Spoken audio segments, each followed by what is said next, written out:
To whom does a state owe its loyalties? Well, the British state seems to think that it is to foreign criminals. This is off the back of the protests against the illegal migration hotel in Epping after an Ethiopian asylum seeker, 8 days after breaking into the country, allegedly tried to sexually assault a 14-year-old girl. And when the parents discovered that the asylum hotel was in the vicinity of the school, then they started demonstrating for 2 weeks. The council voted to close down the hotel. And then we learned that the migrants, the male occupants of the hotel, were going to be relocated to the 4-star Britannia International in Canary Wharf, one of the wealthy financial districts in London. Home Office denied this. Then we saw them putting up barricades, bringing in mattresses and toothbrushes to the hotel. And so people started protesting outside it. And then in the dead of night, last week, these men showed up on a coach, just being led like a school trip into the hotel, where they're now staying. So these men, who are they? We don't know. We do know that men crossing the channel have been disproportionately guilty of sexual offences, particularly Afghans and Eritreans committing sex offences at a rate over 20 times that of British nationals. We know that thanks to the Afghan relocation scheme, corrupt officials from the previous regime that practiced Bakabazi, but also Taliban fighters have been brought into Britain along with up to 22 of their family members, because family, as ruled by a British judge, has a different definition in these cultures. So they can just invite their entire clan here. We also know that Iranian spies have broken into the country via small boat and in lorries, living in houses of multiple occupancy or even in asylum hotels. And we just have every single day brand new examples of these men committing heinous atrocities against the host majority population, who are forced to subsidise their stay for at least £140 a night in these hotels. Over 14.4 billion a year is spent on these illegal migrants as of 2024, and the bill just keeps getting higher. So who do the British state owe their loyalty to? Who are they protecting? Well, it's these men, because when these mums showed up to do a protest outside the hotel, and this was on the 3rd of August last week, just, sort of doing a conga line, standing there with their kids, letting ambulances go through, unlike Extinction Rebellion, who glued themselves to the road and blocked the emergency services. Well, the police decide to come in and put in a Section 42A public dispersal order, which banned demonstration outside the hotel for a few days. Bear in mind, the police did not do this for other protest and client groups. So the police sort of haranguing people, getting them all to leave the area. They made a few arrests. I saw one video where they actually punched a man because he was shouting at them. So getting very hands-on. So the police then had to come out and say, we haven't banned all protest outside the Britannia Hotel. Officers policed the protest for a considerable time today, but a group remained who were harassing occupants of the hotel and staff, trying to prevent people accessing the hotel to make deliveries and making concerted efforts to breach the fencing and access the hotel. What they're defining, by the way, is a guy on a Deliveroo bike, I think it was Uber Eats, going to the hotel to drop off food. Now, given that we know loads of Deliveroo, Uber Eats, Just Eats, food delivery cyclists are themselves illegal immigrants, the police giving him an escort shows exactly what is wrong with modern Britain. And all those people that said, well, hang on a minute, are you going to investigate him for possibly illegally working, were in the right. The police were in the wrong. But instead the police are going, no, don't worry, we haven't banned all protest here. We've just banned certain protesters from showing up. Now, this might be the masked men who showed up with flares, started causing trouble. Whether or not they were agent provocateurs, we don't know. They had been seen at other protests before, so they could be professional agitators or even state actors. At this point, we can't rule anything out. But how are the police going to enforce this? They're trying to hide in the vagaries of procedure. They're just saying, we're just going to ban certain individuals. But then, erring on the side of caution, of course they're going to prohibit the concerned parents peacefully protesting against immigrant sex offenders who should never have been let into this country in the first place and should be deported. Who did the police not do this for?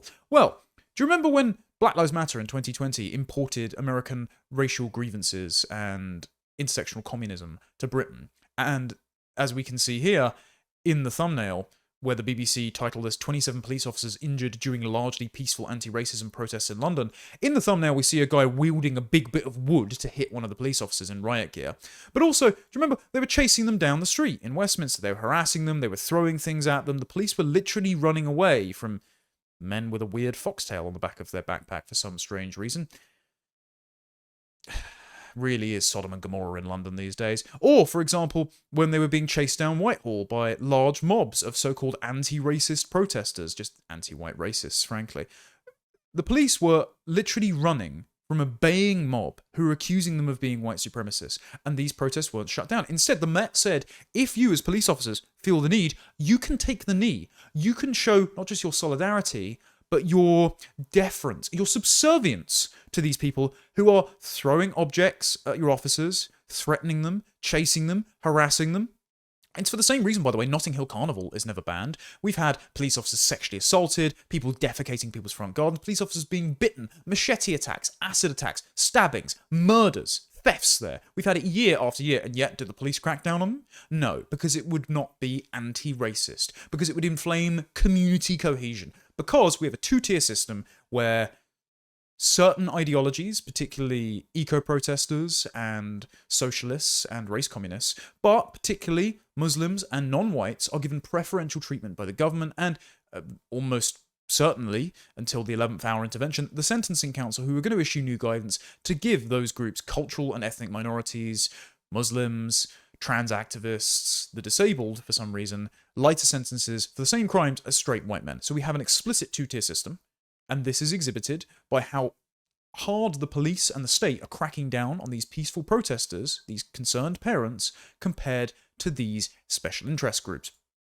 And also, perfect example of this, when Hizb ut-Tahrir were standing in the streets shouting, Muslim armies rise up for jihad, now a prescribed terror group. The Met Police came out and said, on the 21st of October, so this is right after October the 7th, the word jihad has a number of meanings, but we know the public will most commonly associate it with terrorism. We have specialist counter-terrorism officers here in the operations room who have particular knowledge in that area. One of those Met Police Muslim Advisory Council board members was Mohammed Kosbar, who, chairman of Finsbury Park Mosque, affiliate of Stand Up to Racism, met with Sadiq Khan on multiple occasions, who, after October 7th, praised the founder of Hamas as the master of the martyrs of the resistance. Did they ban the Palestine protests after they shot fireworks at police officers and police horses? No. So again, they are cracking down on parents who are noticing and complaining about completely preventable immigrant sex crimes by foreign criminals breaking into our country, but they do not crack down on actual jihadist groups or race communists or Black Lives Matter who assault their police officers. And so this is just bringing the entire country to a boiling point, to the brink of civil unrest. Then let's look at the men themselves in the hotels. Who are the police protecting here? They're laughing at us. Look at this. This is outside the Barbican Hotel where the protest happened, where Stand Up to Racism magically materialised again, all in masks, chanting for the demolition of Britain's borders, and the police didn't feel the need to make them not cover their faces. There were scuffles with the police here. Anti-racism activists, so literal communists, clashed with police and anti-migrant protesters, so they were the provocateurs. Have they been cracked down on? No. The men in the hotels think this is hilarious because they know the police are acting on their behalf. They know that they are being put up at our expense in luxury accommodation, given food, healthcare coverage. They can earn money by illegally working as delivery drivers and not pay any tax. They've got... Where did these poor refugees fleeing war zones get brand new iPhones to film us on? Who are they posting this to? Like, these are the people that our state is protecting. It's not just the state who hates us, right? These people hate us. They are exploiting us. They are taking advantage of us, and they are just as to blame as the police, the gangs smuggling them in, and the state is. They should not be here. They are awful people. They should all be deported. Here's another example. This bloke just saying to people who are filming outside the migrant hotel, I'm not here to assimilate. I'm here to take over. Why is he here? Why is this man in my country? He shouldn't be. He should at least be deported. At the very least. Now, we know what these men are like. Before they come here, again, this story I helped GB News break a number of years ago, they advertise our women and girls, filmed without their consent, dressed immodestly by Muslim standards, drunk, as the spoils of conquest. What awaits you if you, enterprising young man, undertake the hijrah, do your religious duty to emigrate and break into Britain and Europe? White girls await you. They see our women and girls, our wives, our mothers, our daughters, our sisters, our friends, as the spoils of conquest, and they broadcast it openly. They've also been broadcasting ISIS fighter footage, by the way. So, amidst that and videos of them burning down churches, smash cut with them being on boats and breaking into borders, I happen to think they're not here to integrate. I happen to think they're probably not even just here to work. Many of them are here for violent means. So we know the character of these men as they come into this country. And we also know the character because they just keep committing sex crimes. It's just every day. So here's one.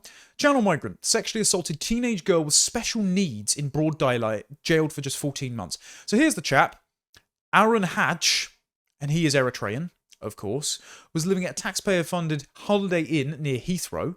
And because he's already spent about that time on remand, he will not get any more time in prison. Why is he here? Why is he in the country? He should have been deported for breaking into the country in the first place, not least of all for now committing this sex crime, but now he's not even going to stay in prison. And this man got 20 months less than Lucy Connolly did for a deleted tweet, than the late Peter Lynch did, who died in prison for sexually assaulting a 19-year-old girl with special needs. What? We're paying for this. Like, I'm almost speechless with rage. And it just keeps going, by the way. Every single day. Iranian man who sexually assaulted another girl, 13 years old, in an alleyway, is jailed for just 7 years. This is Sorash Amini. And the judge who sentenced him didn't consider him to be a dangerous person. I mean, again, the state is actively facilitating the sexual abuse of children. They have been for decades, as we know, with the grooming gang scandal. But they're just doing it even more so now by bringing men like this in, housing them at our expense, rolling out the red carpet, so to speak, with luxury accommodation, and then giving them light sentences when they abuse our children. Then there's this. Another migrant tried to kidnap a 10-year-old girl while living in a 3-star taxpayer-funded asylum hotel. This is Edris Abdel Razig. I shouldn't even be pronouncing names like this. I shouldn't be reading these headlines. But again, it's happening. He lives in Stockport in Greater Manchester. He'd been living in a 3-star, £100 a night hotel in Winslow. And he's going to appear. He appeared before judges on the 15th of July. He remains in custody on remand, and he's meant to appear at Manchester Crown Court on August the 26th. This is in Nuneaton. Follows the attack in Nuneaton, by the way. This attack in Nuneaton was covered up. 2 Afghan asylum seekers have been charged over the alleged sexual assault, again, of a 12-year-old girl in Nuneaton. This is Ahmad Mulkahil and Mohammed Kabir, charged with aiding and abetting the sexual assault of this girl, as well as strangulation and kidnap, who is now receiving specialist care. Now, the Mail reports, despite the huge interest in the incident that has been caused in Nuneaton, sources told the Mail on Sunday that Warwickshire police advised local councillors and officials not to reveal the asylum seekers' background of the 2 suspects for fear of inflaming community tensions. One local who contacted us accused the police of a cover-up in an effort to suppress information which the public have a right to know. He said police feared Nuneaton would face similar violent protests that took place outside a migrant hotel in Epping, Essex. They were only violent when the police themselves bust stand-up-to-racism protesters, escorted them to the front lines and then bust them away, acting as a personal transport service for the union-backed socialist agitators who want to demolish Britain's borders. So they provoked, with the assistance of the police, the parents peacefully protesting immigrant sex offenders being housed in hotels at their expense, and then now they're being characterised as violent racists. Absolutely disgusting. Not the case. The parents are totally in the right. So the source says they, the police, are hushing it up because they don't want an Epping situation on their hands. Warwickshire Police defended its position, saying in a statement, where relevant, sensitive information around locations, details of the crime, and policing activity to catch offenders can be shared, with a warning that this is sensitive or confidential information, and disclosure by those being briefed could affect future court hearings. Why did you then release the footage of the white guy being arrested from Epping? Why did you then release the footage of people being hauled off planes and arrested for being part of protests following the Southport massacres last summer?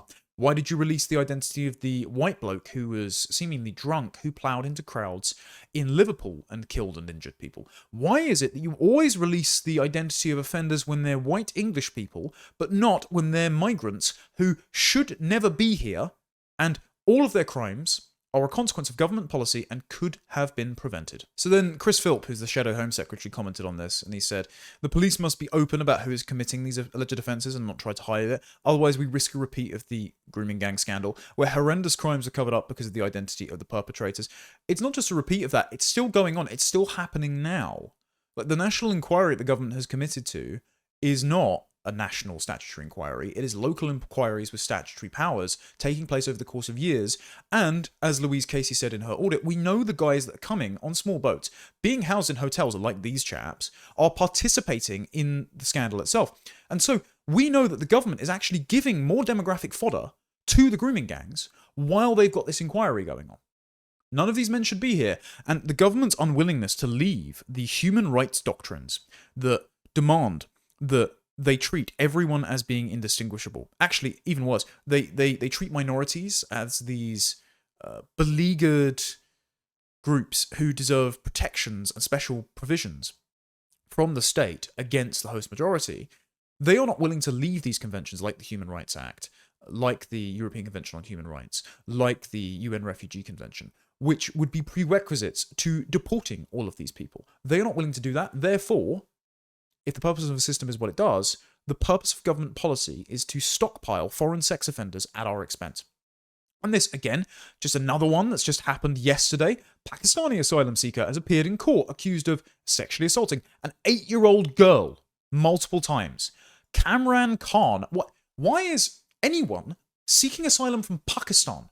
It's a horrible country. We shouldn't let anyone in from Pakistan, especially after the grooming gangs. Why are you seeking asylum from what is ostensibly a country that we give foreign aid to, we have visas with? If Pakistan is such a humanitarian nightmare, why are we admitting anyone through legal means to come here? Why is not every Pakistani an eligible asylum seeker? What is happening is, this is likely an illegal migrant, one of the worst of Pakistan, and Pakistan's a pretty bad country anyway, who is exploiting our laws to stay in the country to commit crimes and take our money. So, Kamran Khan, 43, sexually assaulted the child twice between September 2024 and July 2025 before forcing her to watch a third person engage in sexual activity. I'm not going to read the rest of that because it is just the most heinous acts of child abuse. He has denied the charges because, yet again, they don't have a conscience. They do not have a concept of guilt. They have a concept of honor, which means that admitting to doing something wrong has the risk of impugning your reputation. So actually you have an active disincentive to be honest with the authorities, to comply with the law. So long as getting away with it advantages you, your family, your clan, your community, your ummah, and your religion. We cannot have a country with these people. They do not share our moral systems. But yet the government wants them here anyway. And now, as proof of the government wanting them here anyway, Yvette Cooper's solution to the backlog of illegal migrants filing for asylum claims is just to rubber stamp them.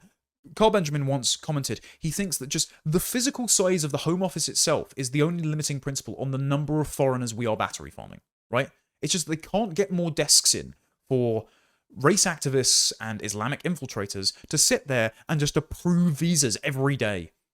So Yvette Cooper is saying that she's going to clear the asylum backlog. The Home Office are tweeting this out. We're clearing the asylum backlog. January to March 2025 saw a 116% rise in asylum decisions. Decisions. They are granting them. They are granting more than ever. Which means, don't be fooled, these men here are not going anywhere. They are going to be in our country. They are going to claim benefits. And if you are claiming asylum, you can claim benefits. Something insane like $7 billion is spent on universal credit for refugee households every year.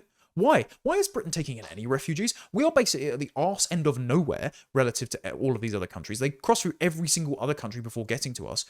Other than if we have a profound relationship with the country. Like if America were to fall to a dictatorship tomorrow, I'd probably take over some heritage American friends of mine and harbour them here until their country is fixed. But why are we giving indefinite leave to remain to Afghans? Why are we allowing Pakistanis to claim asylum? It's because the government wants them here. They just want more foreigners here. That is just the end point of their ideology. These people also have tons of money given to them in healthcare redistribution. While we're sat on NHS waiting lists till the heat death of the universe, my friend Lewis Brackpool, for his great work procuring freedom of information requests, which the Telegraph and the Daily Mail then stole without giving him credit, has found through that healthcare coverage, HC2 certificates, are issued to asylum seekers each year. 923,199 certificates were issued between 2020 and 2025. So nearly a million. That's 50% of all the HC2 certificates issued in that period.